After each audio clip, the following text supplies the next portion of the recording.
As we wind down tonight, let's take a moment and let's watch some takes of today. That everybody who works on health policy should follow high standards of radical transparency and divestment.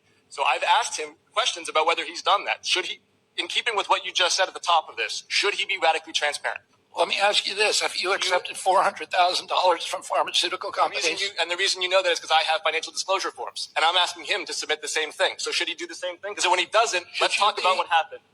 Let's talk about Mr. Brad Smith. Should you be prevented from accepting money from pharmaceutical companies? Because it says here you've accepted $400,000. Mr. Kennedy, you asked Ms. Ocasio-Cortez. See, RFK gets another Democrat to admit that they were accepting $400,000 from pharmaceutical companies and then turning around and making a profit through health insurance companies and medication. We'll continue.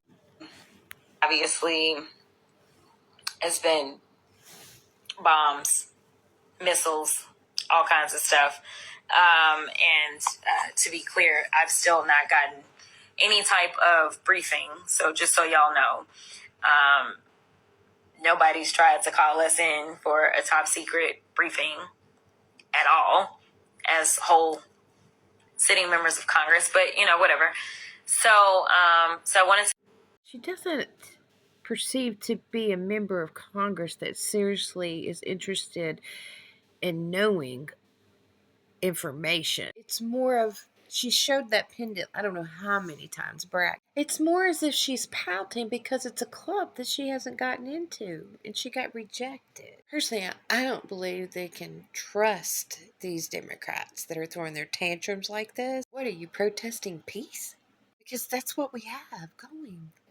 Democrats, if you had just an ounce of an opportunity, you'd probably protest to put the nuclear reactors back.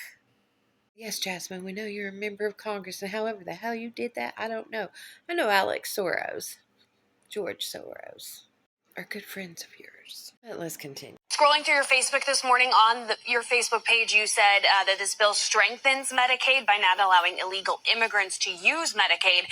And I do want to note undocumented people are not eligible for Medicaid. So what do you say to Iowans who might lose their benefits?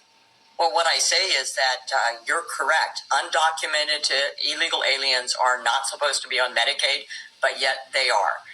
The government and the CBO, the Congressional Budget Office, agrees that they are. There are states that are allowing them on. Even Governor Newsom in California said that they should revisit having illegal aliens on Medicaid because it is costing, I think, again, and you can fact check this, it's costing California about $12 billion. But remember that the federal government pays for 90% on the Medicaid expansion on the FMAP, the shared portion of it. So we're absolutely strengthening Medicaid for those for whom Medicaid was intended. So our provisions that we put in were very thoughtful. But Democrats will continue to tell there is no illegal immigrants. Even Hakeem Jeffries recently in a committee hearing, he actually stated they're not getting Medicaid because that was the premise, waste, fraud, and abuse to be cut. But there's proof that there are many illegal immigrants, receiving Medicaid on the taxpayers' back. I don't know if I want to go any further, but we're going. About with this leaked intel report.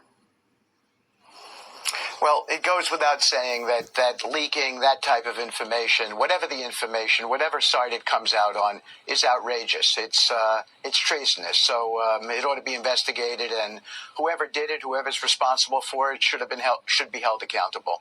It could hurt lives in the future.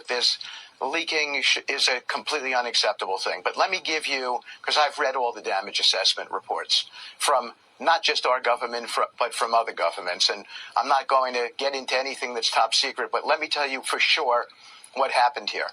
There are three distinct facilities in Iran that we were concerned with. Isfahan, which is a conversion facility. You cannot weaponize unless you have what's called the conversion process. Trump did exactly what needed to be done. They had all three facilities ready to go to process and to turn uranium and enrich it to where they can make nuclear power. But all of this was leaked. And they're saying it is one thing that caused Iran to be able to pull out what uranium they did have that is not enriched, because now they don't have the facilities to do that. Why? Because President Donald J. Trump took care of business. And we have peace at the end of the night tonight.